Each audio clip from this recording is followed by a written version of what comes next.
Quantum number की बात करें तो हमारे पास सबसे पहले क्वांटम नंबर होता है प्रिंसिपल क्वांटम नंबर।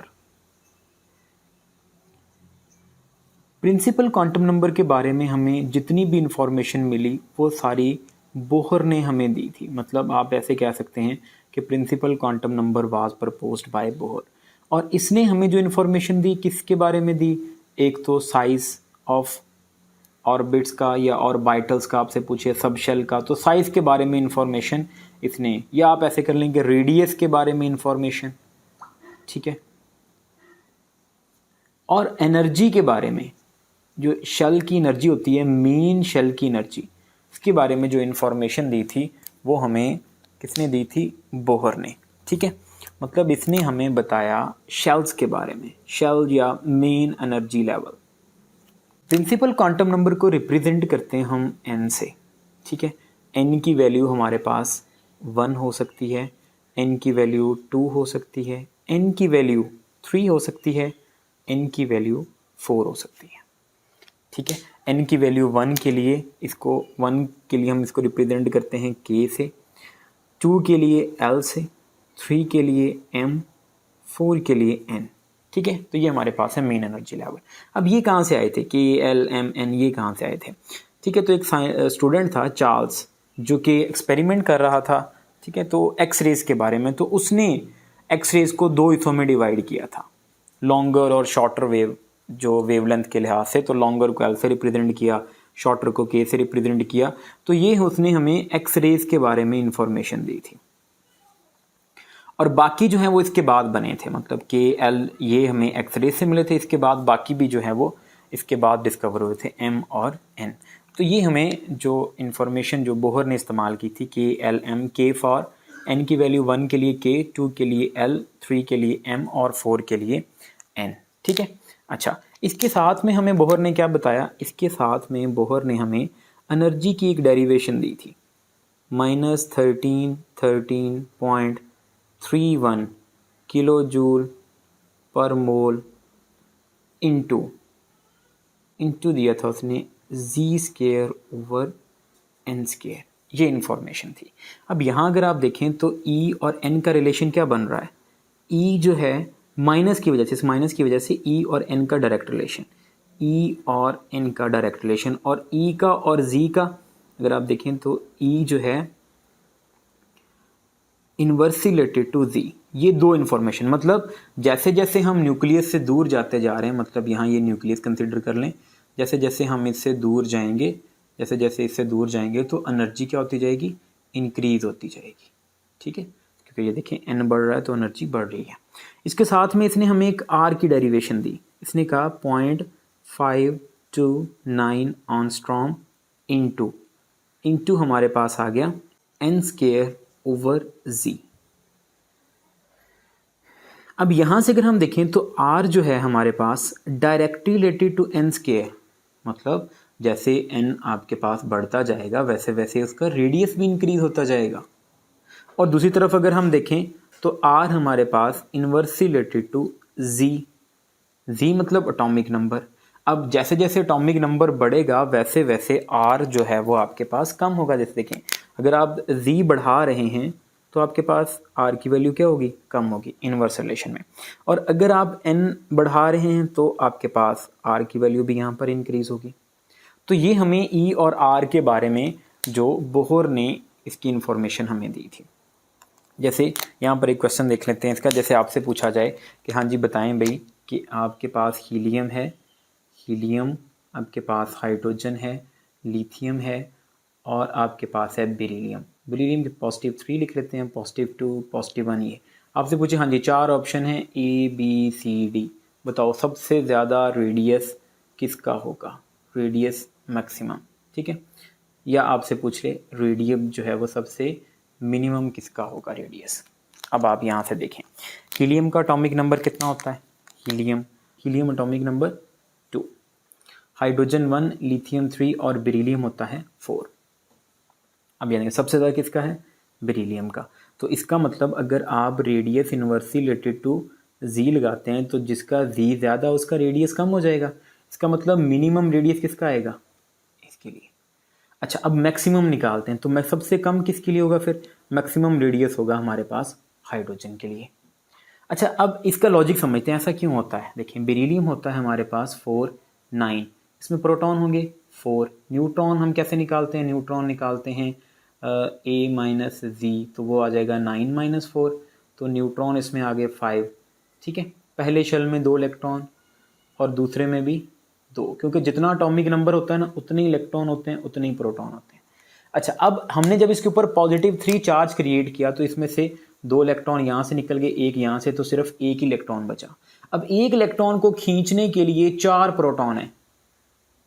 ठीक है, और अगर हम दूसरी तरफ देखें, अगर हम सपोज लिथियम बनाते हैं तो लिथियम होता है 3 7, प्रोटॉन कितने होंगे इसमें 3, न्यूट्रॉन कितने होंगे 4, पहले में कितने होंगे 2, दूसरे में 1 इलेक्ट्रॉन। अब इसमें से अगर हम 2 निकाल दें, देखें ना इसके पॉजिटिव 2 चार्ज है, अगर हम 2 यहाँ से निकाल दें, एक ये निकाल दें, एक यहाँ से निकाल दें, अब एक इलेक्ट्रॉन को 3 प्रोटॉन खींचेंगे, यहाँ एक इलेक्ट्रॉन को 4 प्रोटॉन खींच रहे हैं, इसलिए यहाँ पर मिनिमम रेडियस होगा आपके पास और यहाँ पर आपके पास मैक्सिमम रेडियस होगा। ये इन्फॉर्मेशन हमें यहाँ से पता चल रही है। तो ये इन्फॉर्मेशन सारी हमें किसने दी थी, ये हमें बोहर ने दी थी। साथ में इसने हमें एक एंगुलर मोमेंटम का रिलेशन भी दिया, mvr is equal to NH/2π। ठीक है, ये इसने रिलेशन हमें दिया था, या जिसको हम ऐसे भी लिख सकते हैं H dash NH dash, N जो H डैश होता है ये H/2π के इक्वल होता है। ठीक है, ये H/2π H डैश। अच्छा, इसमें जो आपको बात याद रखनी है वो ये है कि यहाँ देखें, ये जो N है ना आपके पास, ये कभी 0 नहीं हो सकता, ये कभी फ्रैक्शन में नहीं हो सकता। ठीक है, क्योंकि N यहाँ पर शेल को रिप्रेजेंट कर रहा है। तो अब आपको यहाँ से पूछे कि which of following not representing या represents angular momentum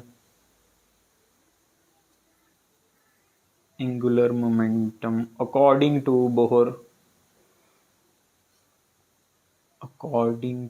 Bohr atomic model. ठीक है, अब यहाँ पर ऑप्शन दे दे, ए आपको दे दे H/π, ठीक है, बी दे दे आपको 1.5 H/π, ठीक है, सी दे दे आपको 3 H/π और डी दे दे आपको 1.5 H/2π। हाँ जी, कौन सा ऑप्शन बनेगा। देखें, यहाँ पर असल में n की वैल्यू थी 2 और साथ में 2π, तो ये यहाँ से कैंसिल हो गया। इसका मतलब ये तो ठीक है, n की वैल्यू एक पॉजिटिव, आपको पॉजिटिव वैल्यू दे रहा है यहाँ से। ठीक है, n की वैल्यू आपको यहाँ पर 2 मिल रही है। यहाँ पर देखें, असल में यहाँ पर क्या था, यहाँ पर 3 था, n की वैल्यू 3 ओवर यहाँ से 2, तो ये 1.5, ये भी ठीक है। यहाँ पर आपके पास था 6/2, वो भी ठीक है। यहाँ देखो, यहाँ n की वैल्यू उसने 1.5 पुट कर दी, इसका मतलब ये हमारे पास जो है वैल्यू नहीं बनेगी। ये देखें, विच इज़ नॉट, तो ये रिप्रेजेंट, ये आपका होगा इसमें राइट आंसर। मतलब ये जो n की वैल्यू है ना, इससे भी आपको क्वेश्चन पूछा जा सकता है। प्रिंसिपल क्वांटम नंबर के बाद जो है ना, वो बोहर के मॉडल से कुछ डिफेक्ट आना शुरू हो गए। ठीक है, उन्हीं डिफेक्ट की वजह से जो अगले हैं क्वांटम नंबर वो बनना स्टार्ट हो गए। तो सबसे पहला जो इसमें डिफेक्ट हमें मिला बोहर के एटॉमिक मॉडल में, सबसे पहला डिफेक्ट जो कि हमने ऑब्जर्व किया वो ये था कि जब हमने हाइड्रोजन स्पेक्ट्रम को हाई रिजॉल्विंग स्पेक्ट्रोफोटोमीटर में देखा, किसमें, हाई रिजॉल्विंग स्पेक्ट्रोमीटर, इसमें जब हमें देखा तो हमें फर्दर कुछ लाइंस डिवाइड होती हुई नजर आई। मतलब जो यहाँ पर एक लाइन थी, जब हमने उसको जूम करके देखा तो असल में वो एक नहीं, वो एक से ज़्यादा लाइंस बन रही थी। ठीक है, जब इसके बारे में से क्वेश्चन पूछा गया कि भाई इसके बारे में बताओ कि ये जब हाइड्रोजन स्पेक्ट्रम है हमारे पास, इसमें ये फर्दर लाइंस कहाँ से आ रही हैं, मतलब एक लाइन तो है, इसको जूम करके देखा तो ये और छोटी छोटी लाइंस इसमें नज़र आ रही हैं। तो इसके बारे में बोहर ने कोई इन्फॉर्मेशन नहीं दी, ये सबसे पहला डिफेक्ट था इसका। ठीक है, अब इस डिफेक्ट का आंसर किसने दिया था, इसका आंसर दिया था एजिमुथल क्वांटम नंबर ने, एजिमुथल क्वांटम नंबर। ठीक है, इसने आंसर दिया था किसका, हाई रिजॉल्विंग स्पेक्ट्रोमीटर में। जब हमने हाइड्रोजन स्पेक्ट्रम को ऑब्जर्व किया तो जो फर्दर 5 लाइंस की जो स्प्लिटिंग थी, जो यहाँ पर जूम करके देखा तो जो लाइंस आपको नज़र आ रही थी स्प्लिट होती हुई, ऐसे दिख रहा था कि ये तो भाई काफ़ी ज़्यादा लाइंस हैं, जो एक दिख रही थी वो एक से ज़्यादा हैं। तो इसका आंसर दिया था किसने? एजीमुथल क्वांटम नंबर ने।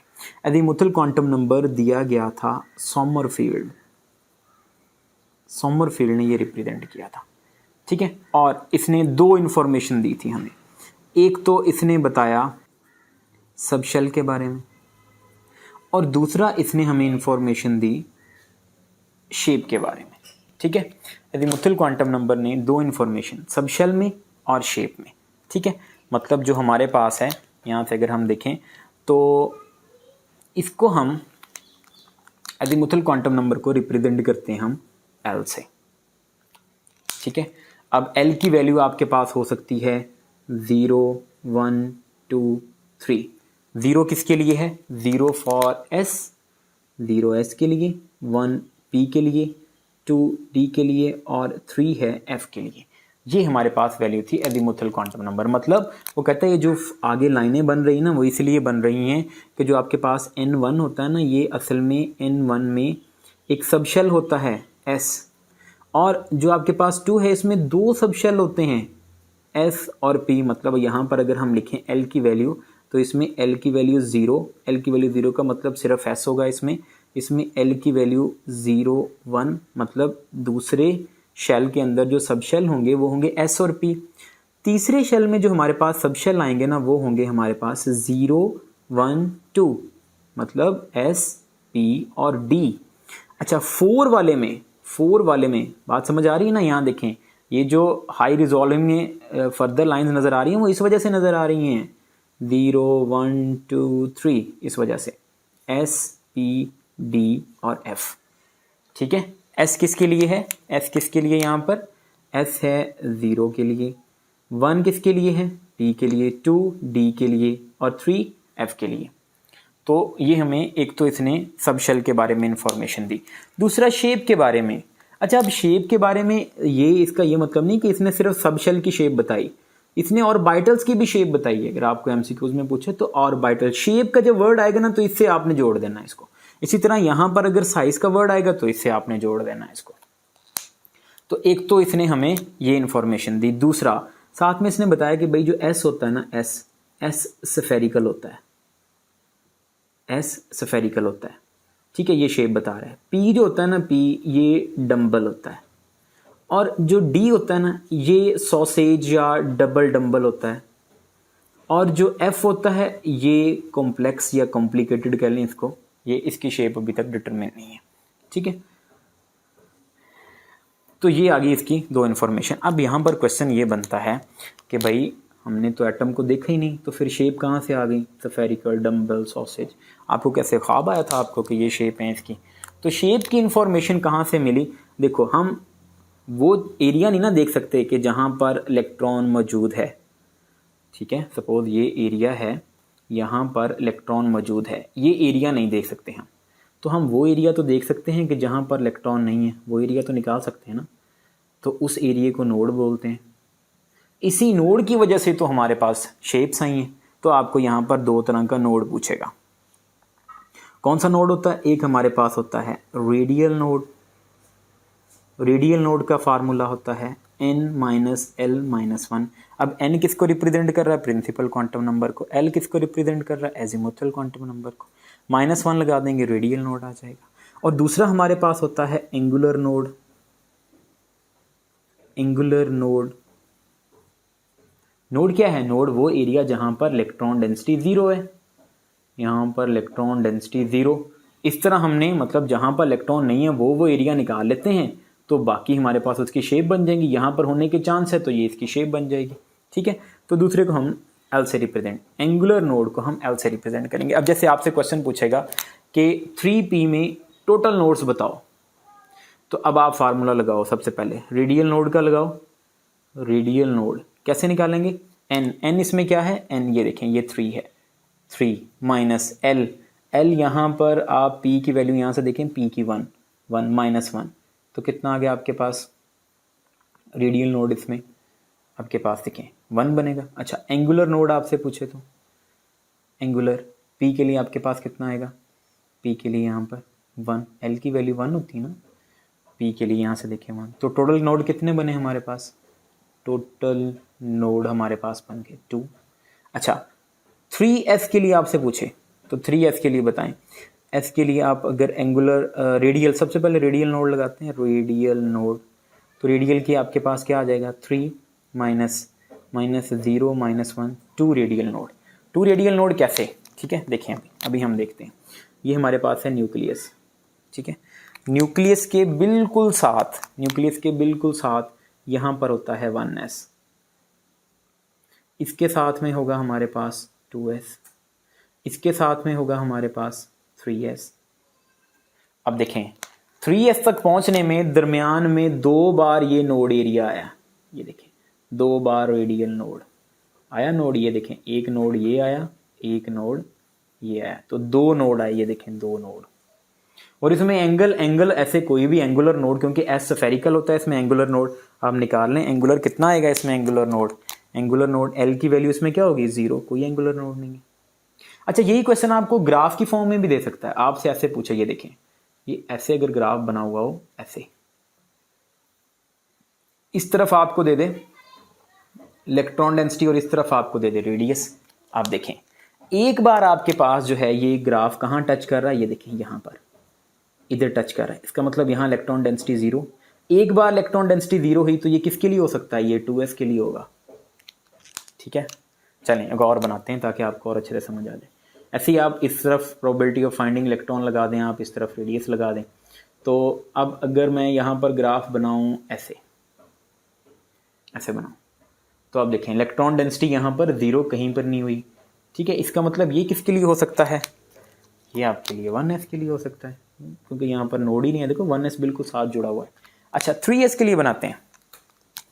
अगर हम 3s के लिए बनाएं तो 3s के लिए कुछ ऐसे बनेगा, ये देखें।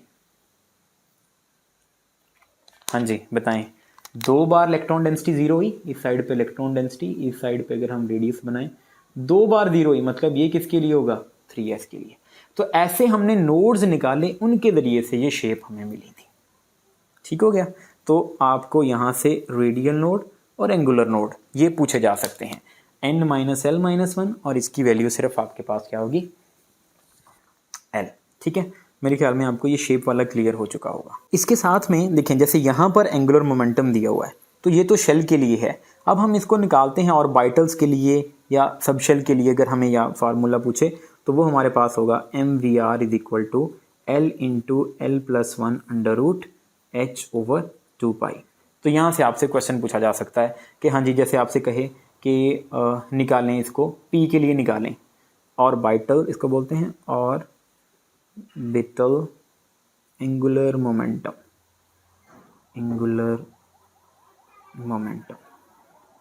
ऑर्बिटल एंगुलर मोमेंटम बताएं, ठीक है। तो p के लिए अगर आपको निकालना हो, p के लिए l की वैल्यू क्या होती है 1 होती है, तो 1 × 1+1/h/2π कितना हो जाएगा ये 2 √h/2π, ये बनेगा p के लिए, ठीक है। अच्छा d के लिए निकालेंगे तो d के लिए l × l+1h/2π, d की वैल्यू 2, तो 2 × 2+1h/2π कितना हो जाएगा 6√3 × 2 6/h/2π। तो ये आपके पास जो है वो ऑर्बिटल एंगुलर मोमेंटम ऐसे यहाँ से बनता जाएगा। अगर आपसे पूछे तो आप यहाँ से ऑर्बिटल एंगुलर मोमेंटम इस तरह निकाल सकते हैं। अच्छा, और यहाँ से आपसे क्या क्वेश्चन पूछे जा सकते हैं, और आपसे ऐसे क्वेश्चन पूछा जा सकता है जैसे यहाँ से देखें, आपको कहेगा n की वैल्यू दी हुई है, इलेक्ट्रॉन मालूम करो। तो n की वैल्यू देके अगर आपसे इलेक्ट्रॉन पूछे तो आपने फार्मूला लगाना है 2n² का, ठीक है। 2n² से आप इलेक्ट्रॉन, मतलब यानी 1 रखेंगे तो यहाँ पर 2 इलेक्ट्रॉन आ जाएंगे, इसके लिए आपके पास 8 इलेक्ट्रॉन आ जाएंगे, यहाँ पर आपके पास कितने इलेक्ट्रॉन आएंगे 3 के लिए 18 इलेक्ट्रॉन, और इसके लिए कितने होंगे 32 इलेक्ट्रॉन। अब आपको इसके लिए इलेक्ट्रॉन का पूछे तो इसके लिए आपने कौन सा फार्मूला लगाना है, यहाँ से पूछे इनमें सब शेल में इलेक्ट्रॉन्स निकालने का फार्मूला, तो 2 × 2l+1 ये फार्मूला होता है हमारे पास। अब यहाँ पर n की वैल्यू, s के लिए वैल्यू होती है आपके पास 0 1 2, इसके लिए 3। अच्छा, अब अगर आपसे पूछे 0 के लिए इसमें कितने इलेक्ट्रॉन आ सकते हैं, s में मैक्सिमम 2 आएंगे, p में कितने आएंगे 6, d में 10, इस फार्मूले से आप निकाल सकते हैं, और f से कितने आएंगे 14 इलेक्ट्रॉन आएंगे। तो ये आपसे क्वेश्चन पूछा जा सकता है, मतलब आपको पूछे कि p में मैक्सिमम कितने इलेक्ट्रॉन आ सकते हैं, आपसे पूछे एफ में कितने इलेक्ट्रॉन आ सकते हैं, तो इस फार्मूले के जरिए से आप यहाँ से इलेक्ट्रॉन इजीली बता सकते हैं। एस में 2p6, 4 बढ़ाते जाएं, 6 4 10 और फिर 4 बढ़ा दें तो 14। तो ये आपके पास क्वेश्चन। अब एक और बात यहाँ से देखें, आपसे पूछे n और l का रिलेशन क्या है, n का और l का रिलेशन, n एंड l का रिलेशन। आप जो भी n की वैल्यू लो, l की वैल्यू से एक कम आ रही है। यहाँ देखो n की वैल्यू 2 और l की वैल्यू 0 1, मतलब 2 से एक वैल्यू कम। 3 है तो यहाँ पर 2, मतलब एक वैल्यू यहाँ से भी कम। 4 है, इधर 3 आ रहा है, मतलब एक वैल्यू यहाँ से भी कम। तो अगर हम मैक्सिमम वैल्यू के लिए देखें तो n minus 1 is equal to l, ये रिलेशन बनेगा। लेकिन ऐसा भी तो हो सकता है और भी तो वैल्यूज़ बन रही हैं।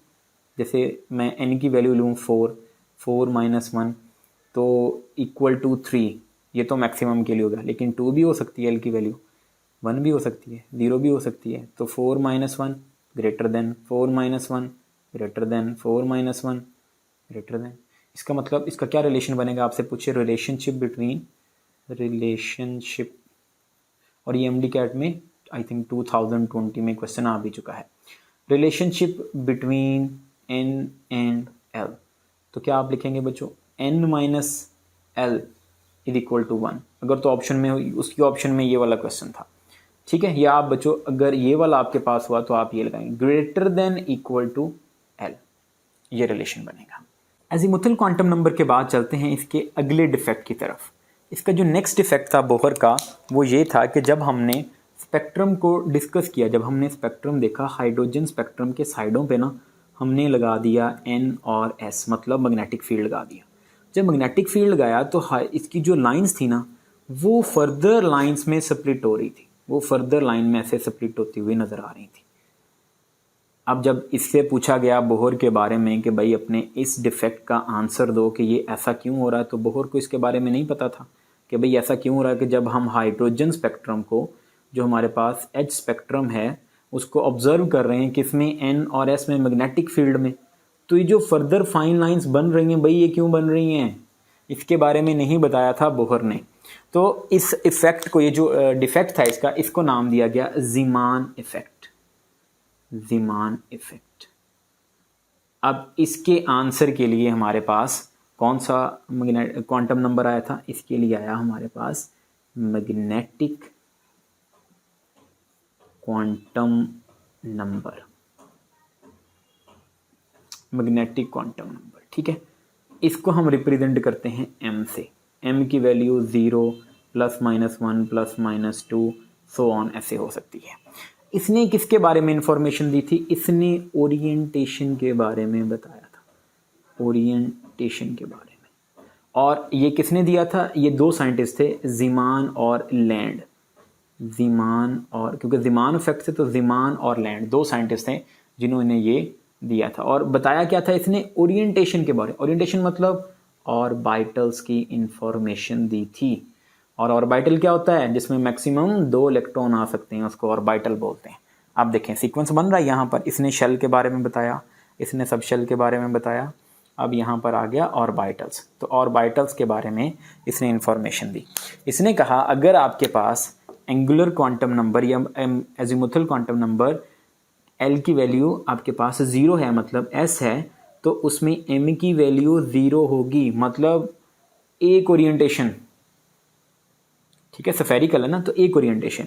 अगर आपके पास P है, मतलब L की वैल्यू आपके पास कितनी है 1, तो M की वैल्यू होगी आपके पास 0 प्लस माइनस 1, मतलब 3 ओरिएंटेशन मिलेंगी।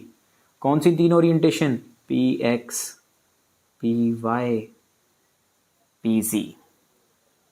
और अगर कहता है आपके पास D की वैल्यू है, मतलब L की वैल्यू यहाँ पर 2 है, तो हमारे पास M होगा 0 प्लस माइनस 1 प्लस माइनस 2। और यहाँ पर आपके पास बनेंगे कौन कौन से, इसमें बनेगा DXY, DYZ, DZX, DX² Y² और DZ²। अच्छा, यहाँ पर ना आप m की कोई भी वैल्यू रखो, यहाँ पर 0 के लिए मतलब PX के लिए 0 हो सकती है, 1 भी हो सकती है, -1 भी हो सकती है। PY के लिए +1 हो सकती है, -1 हो सकती है, जो मर्जी। P क्योंकि 90 का एंगल है तो आप कोई भी कंसिडर कर लें। जैसे यहाँ पर देखें, अभी यहाँ पर आपके पास ऐसे मैं कंसिडर करूँ, ये पी एक्स, ये मेरे पास है पी एक्स है, पी वाई है, पी जी है, ठीक है। मैं आपसे पूछूँ हाँ जी इसमें पी एक्स कौन सा, आप कहेंगे ये वाला, तो चलो मैं इसको चेंज कर देता हूँ, मैं इसको ऐसे कर, हाँ जी अब कौन सा है पी एक्स, अब आप कहेंगे ये वाला, ठीक है। अब इसको चेंज कर देते हैं, ये इसको इधर ले आते हैं। तो यहाँ पर आप बता नहीं सकते कि इसमें मतलब 90 का एंगल है ना, तो कोई भी हो सकता है। तो हम इसकी जनरल वैल्यू ऐसे लिख लेते हैं 0 + 1 - 1। तो यहाँ पर कोई डिफ्रेंशिएशन नहीं है, मतलब अगर आपको m की वैल्यू 0 दी हुई है, इसका मतलब px भी हो सकता है, py भी हो सकता है और pz। लेकिन यहाँ पर ऐसा नहीं है, यहाँ पर जो z² है ना, इसकी वैल्यू होगी 0, मतलब z² वाली, ये सबसे ऐसे डिफरेंट नज़र आ रहा है तो इसकी वैल्यू 0। अच्छा ऐसे आप याद कर लें इसको, ऐसे डिफरेंट नज़र आ रहा है तो 0। x² y² यहाँ 2 से याद रखना, इसमें लिखें 2, और किसी में भी 2 बार 2 नहीं, तो इसकी वैल्यू आप याद कर लें पॉजिटिव। फिर आपने यहाँ पर आ जाना है -2 -1 +1। अब ये वैल्यू आप याद रखिएगा इसकी, ये वाली वैल्यूज़ हैं जो हमें दी गई थी किसकी तरफ से, मैग्नेटिक क्वांटम नंबर में, ये वैल्यूज़ आपको याद करनी है। अच्छा इनकी अगर हम शेप बनाते हैं px, py, pz, इनके अगर हम शेप बनाएं तो सिंपली आपके पास, अगर आप इसको x कंसिडर करोगे तो ये px आ जाएगा आपके पास, इसको आप y कंसिडर कर लो तो ये py आ जाएगा, इसको आप z कंसिडर कर लो तो ये pz आ जाएगा। अब d की अगर हम बनाएं तो d के लिए इसको ऐसे कंसिडर करो, ये x y, तो इसके दरमियान में यहाँ पर आपको बनाना है ये, ठीक है, यहाँ पर ये इधर बनेगा dxy, ये ऐसे dxy, और ये है बिटवीन द एक्सेस, ठीक है। ऐसे आप बनाओ yz, इसको कंसिडर करो y, इसको कंसिडर करो z, इसको कंसिडर करो z, इसको कंसिडर करो x, ठीक है। तो अब yz के दरमियान यहाँ पर जो बनेगा ये वाला yz के दरमियान, ये होगा dyz। अच्छा ये जो बन रहा है आपके पास xz, तो इसको बोलेंगे dzx। ये 3 हैं बच्चों आपके पास between the axes, between the axes, ठीक है। अच्छा अब अगर हम बनाते हैं, मतलब अब जो 2 बाकी बच गए 2, तो 2 जो बाकी बचेंगे, अब इसको अगर हम x कंसिडर करें, इसको y, तो बिल्कुल ऐसे ऊपर बनाना है ऑन द एक्सेस, ठीक है। ये क्वेश्चन भी आ चुका है, पूछा जा चुका है, ये नीट में आई थिंक ये क्वेश्चन पूछा जा चुका है। तो अगर आप इसको देखेंगे तो यहाँ पर आपको मिलेगा dx² y², ठीक है। ये नीट 2016 में ये क्वेश्चन पूछा जा चुका है कि इसमें कौन सा है जो पेयर पूछा हुआ था, कौन सा पेयर है जो ऑन द एक्सिस है। अच्छा और लास्ट वाला अगर हम बनाएं तो लास्ट वाला आपने बनाना है ऐसे, ये ऐसे, इसको z कंसिडर करो z, तो ये बन जाएगा आपके पास dz²। ये वाले जो 2 है ना आपके पास, ये हैं ऑन द एक्सिस। अच्छा अब ये देखो, इसको बोलते हैं कॉलर शेप, इसको आप बोलेंगे कॉलर शेप। ये लगे डंबल रहा है, ठीक है, ऐसे नहीं लग रहा जैसे ये आपके पास px py p, लेकिन ये कॉलर शेप होता है आपके पास। तो ऐसे आपने इनकी ये जो ओरिएंटेशन है। अच्छा इसमें अब आपके पास इस ओरिएंटेशन में यानी ऑर्बिटल्स में मैक्सिमम 2 इलेक्ट्रॉन आ सकते हैं। आप देखें इसमें अगर आपसे पूछा जाए तो यहाँ देखें 2 इलेक्ट्रॉन इसके, 2 इसके, 2 इसके, 2 इसके, 2 इसके, टोटल कितने हुए 10। तो डी में कितने होते हैं 10, ठीक है। इसका मतलब पर ऑर्बिटल आपके पास कितने इलेक्ट्रॉन होंगे, पर ऑर्बिटल 2 इलेक्ट्रॉन, ठीक है। सम टाइम एमसीक्यूज में आपको ऐसे परेशान करता है, आपसे पूछेगा 3D के एक ऑर्बिटल, 3D के ऑर्बिटल में बताओ कितने इलेक्ट्रॉन है। तो बच्चे यहाँ से कंसिडर करते हैं डी में तो 10 है भाई, ऑर्बिटल लिखा हुआ है। हाँ अगर ऑर्बिटल्स लिखा होता फिर डी में 10 लगाने थे, अब उसने लिखा हुआ है ऑर्बिटल, तो ऑर्बिटल में कितने आएंगे आपके पास, वो 2 ही आएंगे, ठीक है। अब यहाँ से 3-4 एमसीक्यू सॉल्व करवाए मैंने आपको। एक तो on the axis, between the axis, ये आपको याद करना है। दूसरा इसने ओरिएंटेशन के बारे में बताया था, शेप के, अच्छा आपसे पूछ ले शेप ऑफ ऑर्बिटल, तो भाई शेप के बारे में इसने बताया है। साइज ऑफ ऑर्बिटल, तो साइज के बारे में इसने बताया है। इसने सिर्फ ओरिएंटेशन के बारे में बताया, उसकी डायरेक्शन के बारे में, ये डायरेक्शन p, ये z में है, ये y में है, ये x में है, इसने सिर्फ डायरेक्शन के बारे में बताया था। और ये कौन से डिफेक्ट का आंसर है, ये बोहर के डिफेक्ट का आंसर है। कौन सा, ज़ीमान इफेक्ट का आंसर है ये आपके पास मैग्नेटिक क्वांटम नंबर, ठीक है। चलें अब इसके कुछ क्वेश्चन सॉल्व करते हैं हम इससे रिलेटेड। अच्छा एक एमसीक्यू यहाँ से और देख लें, ये देखें हमारे पास यहाँ पर आया एक्स वाई, वाई जी एक्स, अब एक्स स्केयर वाई स्केयर, तो यहाँ भी तो आना चाहिए था ना, Y square g square x square आना चाहिए ना भाई। उन दो को मिला के तो ये बनाया हमने। कौन से दो को मिलाया हमने?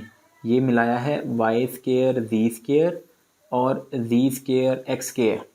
अब आपको यहाँ पर एमसीक्यूज पूछ ले, हाँ जी, d g square is a combination of, तो आप कहेंगे ये y square g square x square का कॉम्बिनेशन है ये, ठीक है, उससे ये मिलकर आया। लेकिन ओरिएंटेशन यहाँ पर 5 ही रहेंगी। अगर आपसे ओरिएंटेशन पूछे तो वो ये नहीं कि आप इसकी वजह से आप 6 ओरिएंटेशन में, वो आपसे पूछे तो इसमें 5 होंगी, इसमें 3, इसमें 1 और ये एक रह गया हमारे पास ये वाला एफ। इसमें कितनी ओरिएंटेशन होगी?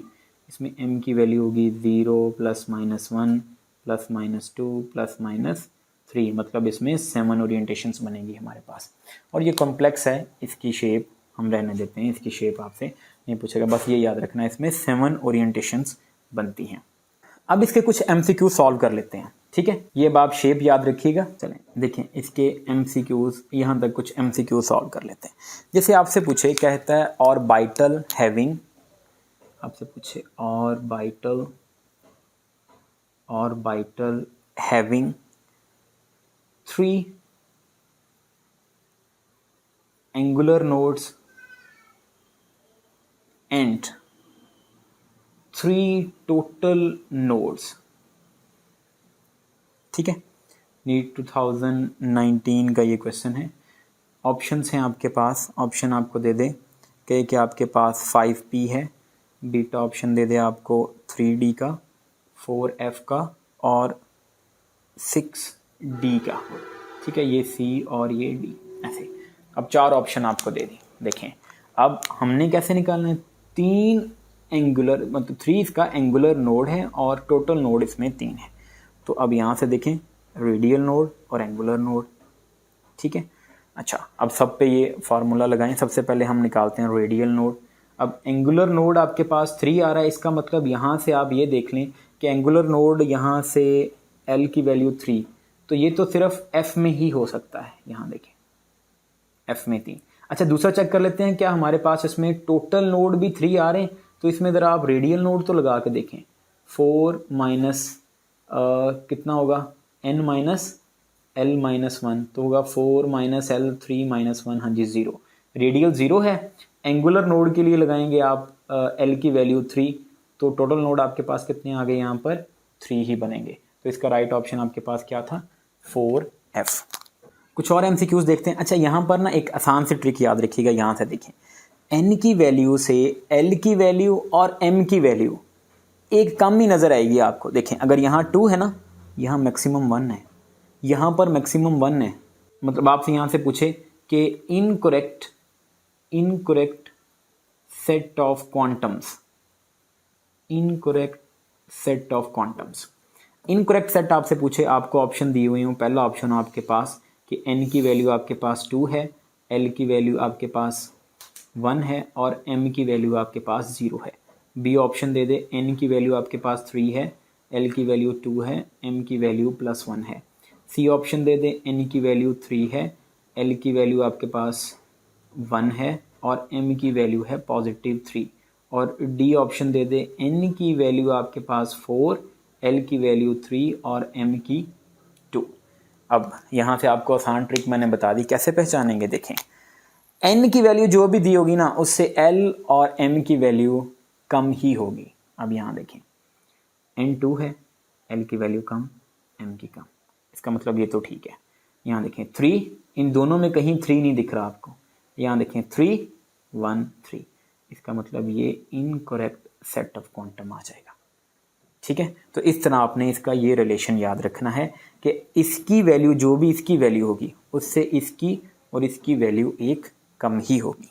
हाँ जी कुछ और क्वेश्चन देखते हैं हम। यहाँ से देखें आपको ना n की वैल्यू दे के ना, n की वैल्यू दे के या L की वैल्यू दे के, ठीक है, दोनों वैल्यू से आपसे अगर पूछे इलेक्ट्रॉन्स, तो इलेक्ट्रॉन के लिए तो मैंने यहाँ फार्मूला लिखा हुआ है। n की वैल्यू दे के इलेक्ट्रॉन पूछे तो आप देंगे 2n²। L की वैल्यू दे के इलेक्ट्रॉन पूछे यहाँ पर तो आप लगा दें 2 × 2L + 1, ये फार्मूला। लेकिन अगर आपको यहाँ से ऑर्बिटल्स पूछ ले, तो अब एक ऑर्बिटल में कितने इलेक्ट्रॉन होते हैं, 2 इलेक्ट्रॉन, इसको 2 से डिवाइड कर दो। तो ऑर्बिटल निकालने के लिए n², और l की वैल्यू के लिए पूछे तो 2l+1। ठीक है, अब देखें l में ऑर्बिटल कितने होते हैं, अगर l की वैल्यू हम दे दें आपको 1, तो इसमें ऑर्बिटल कितने होंगे, 1 में कितने होंगे 3। तो फार्मूला लगाएं 2l+1, 2 × 1+1 कितने होंगे 3 ऑर्बिटल आ गए। मतलब इसको 2 से डिवाइड कर दें, एक ऑर्बिटल में 2 इलेक्ट्रॉन होते हैं ना, तो यहाँ से आपको n की वैल्यू दे के इलेक्ट्रॉन या ऑर्बिटल पूछे, l की वैल्यू दे के इलेक्ट्रॉन या ऑर्बिटल पूछे, तो आप यहाँ से इसको ऐसे बता सकते हैं। जैसे MD CAT 2016 में एक क्वेश्चन आया था, MD CAT में क्वेश्चन आया था, उसने कहा था कि आपने बताना है मैक्सिमम नंबर ऑफ इलेक्ट्रॉन बताने हैं आपने, maximum number of electron in electronic configuration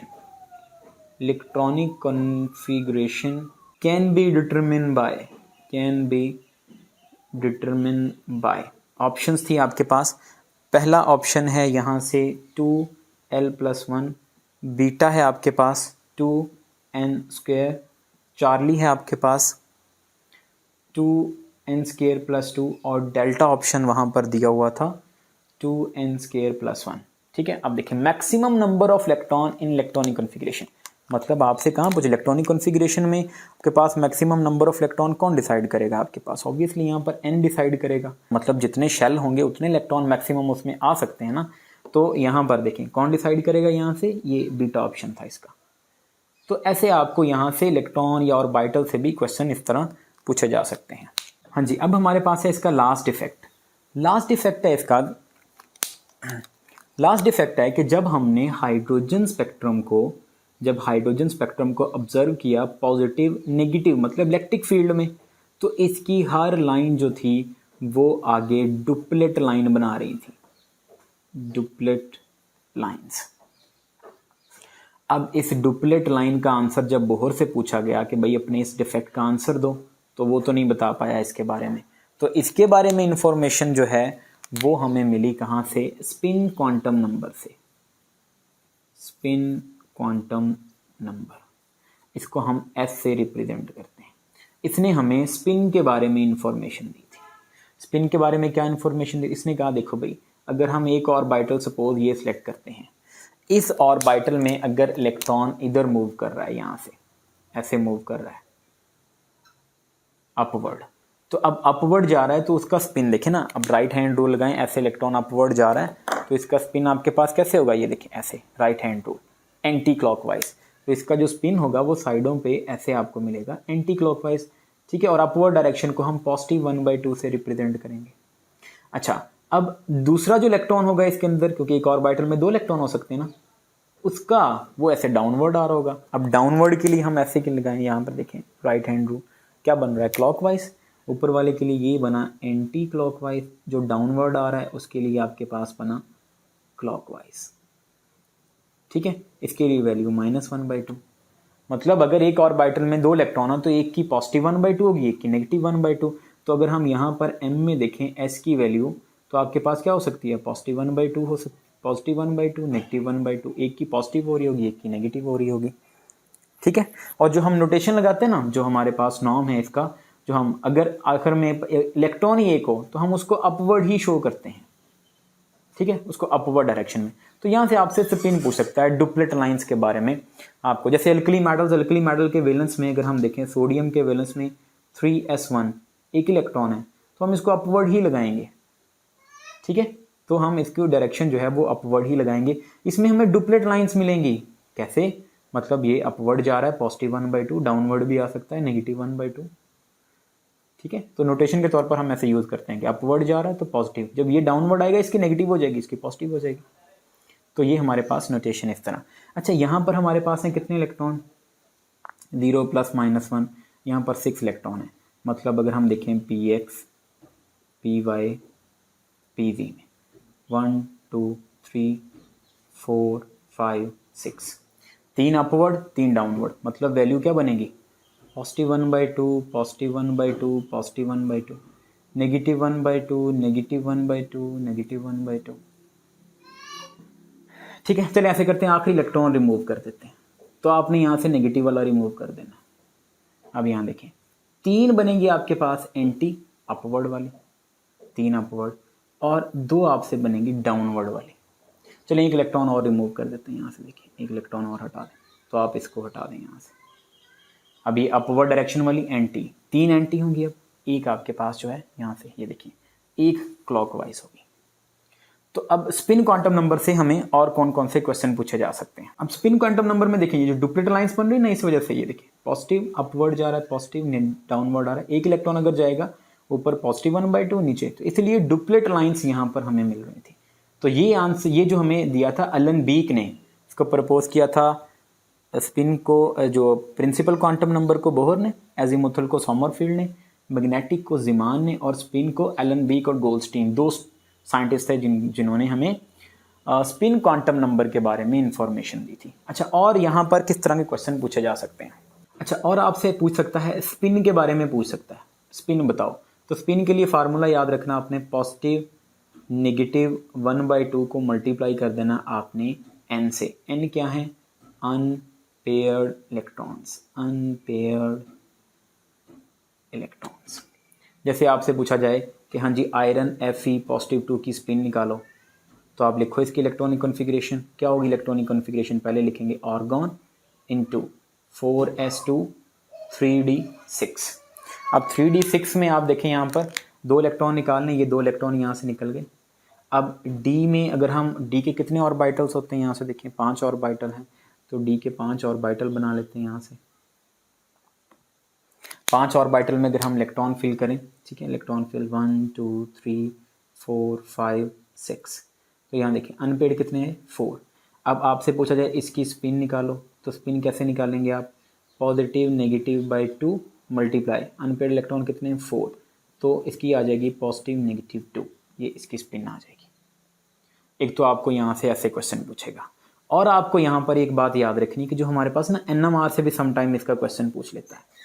तो NMR में याद रखना कि जब NMR से आपसे क्वेश्चन पूछे, तो NMR में जो हमारे पास होते हैं ना इवन जो होते हैं वो स्पिन क्वांटम नंबर शो ही नहीं करते, मतलब ये स्पिन क्वांटम नंबर नहीं, सिर्फ ऑड जो होते हैं ना उनमें स्पिन क्वांटम नंबर शो होता है।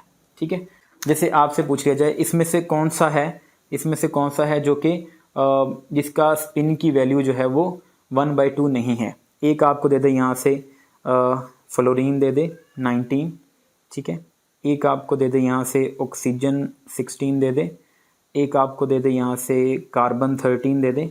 तो आप देखें जिसका आपके पास एटॉमिक मैस, ये एटॉमिक मैस होता है, ठीक है, ए एटॉमिक मैस, जिसका एटॉमिक मैस आपके पास होगा ना इवन, वो NMR में हमें कोई वैल्यू शो ही नहीं करेगा, एस की वैल्यू नहीं देगा। हाँ ये वाले देंगे, ये वाले, ठीक है। यहाँ पर जो हमारे पास, क्योंकि इसमें न्यूट्रॉन नंबर जो है वो ऑड नंबर में आ जाते हैं, इस वजह से ये हमें स्पिन क्वांटम नंबर की वैल्यू देते हैं। मतलब यहाँ स्पिन 1/2 या 0 शो होगा, ठीक है, इनमें आपके पास यहाँ इसमें 0 शो होगा। तो ऐसे याद रखना, यहाँ से भी आपको स्पिन से रिलेटेड NMR से अगर क्वेश्चन पूछे तो इवन का स्पिन जो है, इवन एटॉमिक मैस वाले का स्पिन आपको नहीं मिलेगा, सिर्फ ऑड का मिलेगा। तो ऐसे आपको स्पिन क्वांटम नंबर से क्वेश्चन जो है वो पूछे जा सकते हैं।